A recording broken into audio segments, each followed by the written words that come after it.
Bonjour à tous et bienvenue sur Sensation. Je reçois aujourd'hui Laura Slimani, adjointe à la mairie de Rouen, en charge de la démocratie et de la lutte contre les discriminations notamment. Bonjour Madame Slimani. Bonjour.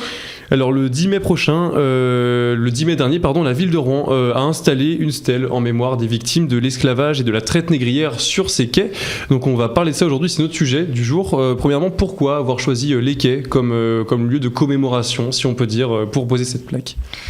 Il faut toujours effectivement trouver un lieu, et c'est vrai que les quais étaient un lieu symbolique dans le sens où cette traite des esclaves, elle est passée par les fleuves et puis par évidemment l'océan, la mer, et donc c'était des navires alors qui ne partaient pas de Rouen, qui partaient du Havre, mais qui étaient donc ces flottes et ces compagnies négrières étaient financées, en fait appartenaient finalement à des Rouennais, à des négociants rouennais, à des grandes familles rouennaises. Donc c'est des capitaux rouennais finalement qui ont financé cette traite au départ du Havre.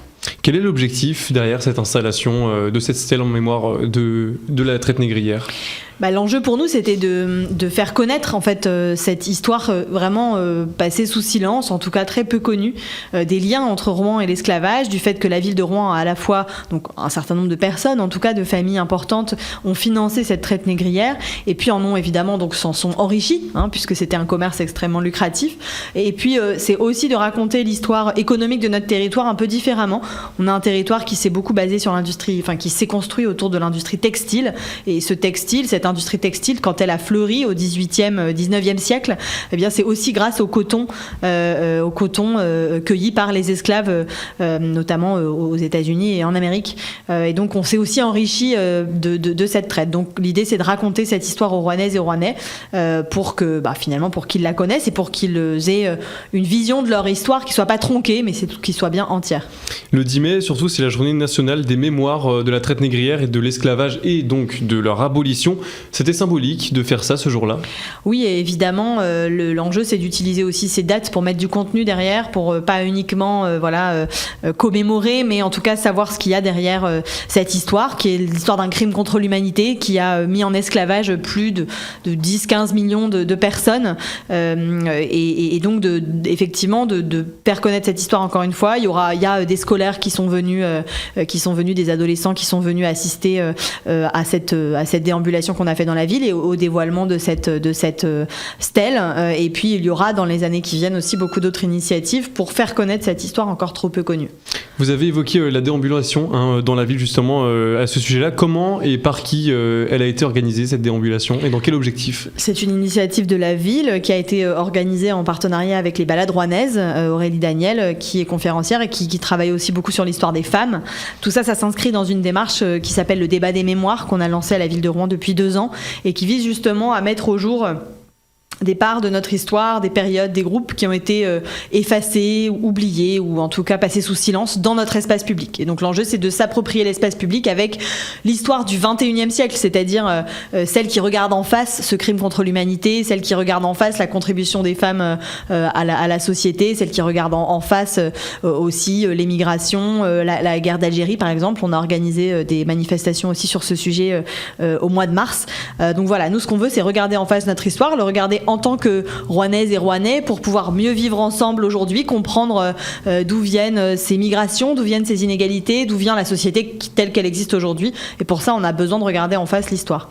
Il y a une expression que vous utilisez beaucoup depuis le début de cette émission, c'est passer sous silence, justement le fait que ce crime contre l'humanité, l'esclavage, ait été passé sous silence, entre guillemets, si on peut dire. Ça accentue justement ce devoir de mémoire. Oui, en fait, souvent on y voit une forme de fatalité, alors que c'était un système qui était organisé, qui a été théorisé par les théoriciens du racisme notamment et de l'inégalité entre les races, et donc qui a été organisé politiquement. Et ensuite, il a été aboli par les esclaves eux-mêmes qui se sont libérés, et puis avec un certain nombre de déclarations internationales et de textes internationaux qui ont aboli l'esclavage.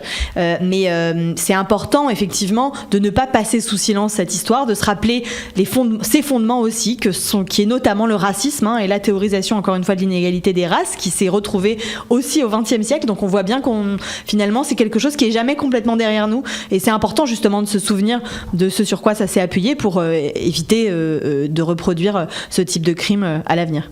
Vous en avez un petit peu parlé, vous l'avez évoqué au début, mais quel a été justement le rôle de Rouen dans la traite négrière ?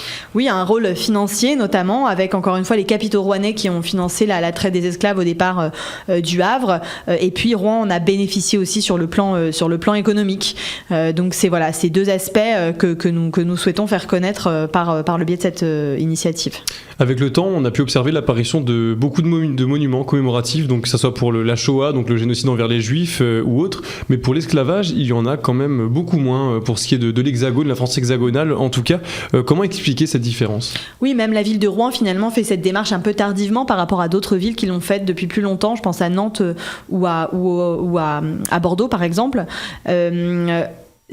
Finalement, cette question, elle a été prise à bras-le-corps par la communauté internationale dans les années 90.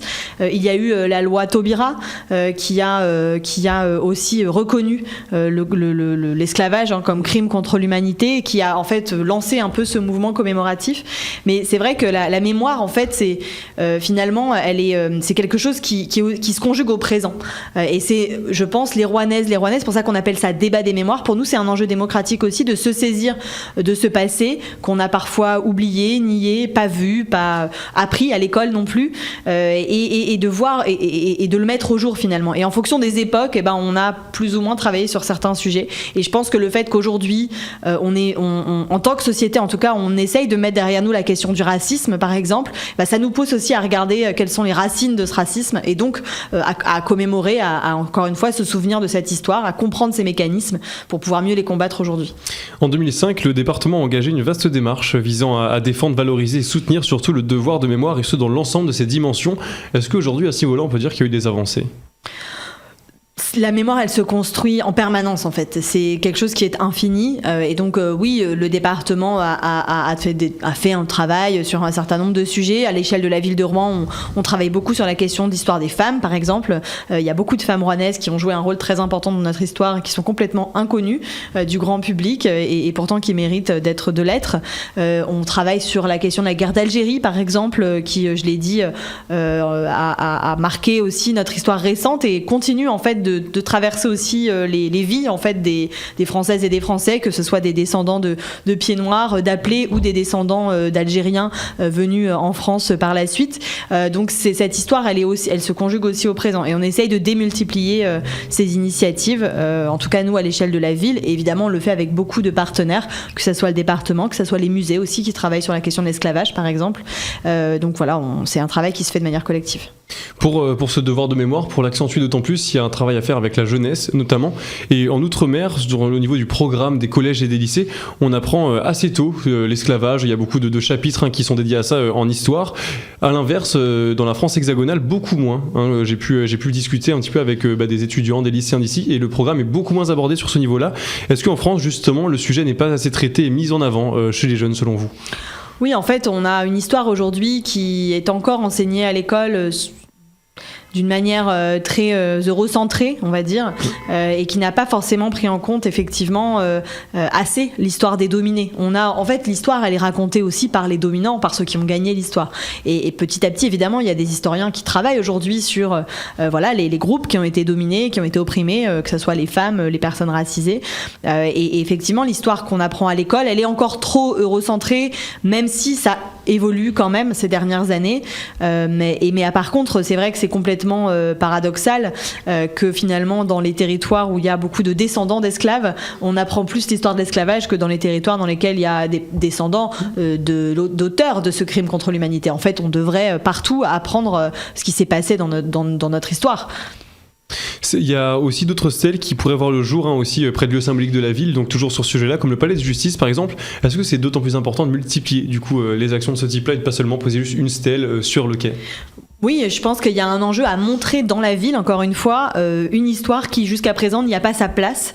Et donc cette stèle, c'est une première étape. On souhaite effectivement pouvoir poser à l'avenir peut-être une plaque ou en tout cas quelque chose sur la place du palais de justice, parce qu'en fait il y avait là un dépôt des Noirs, donc une prison dédiée, donc spécifiquement dédiée aux personnes noires, aux personnes africaines. Et c'est assez, en fait il y en avait que 10 en France, donc c'est quelque chose d'assez assez spécifique à la ville de Rouen, donc on souhaite effectivement le dire, voilà, et dire qu'à cet endroit-là il y avait cette prison qui symbolisait aussi le racisme de l'époque, et l'idée c'est aussi que quand les touristes viennent visiter la ville de Rouen, ils puissent traverser aussi une ville un peu différemment et pas uniquement à l'aune. Se rendre compte de l'histoire de cette ville-là. Merci beaucoup Laura Slimani d'avoir été avec nous sur Sensation. Merci. Je rappelle que vous êtes adjointe à la mairie de Rouen en charge de la lutte contre les discriminations, et cette émission est disponible comme d'habitude en podcast audio et vidéo.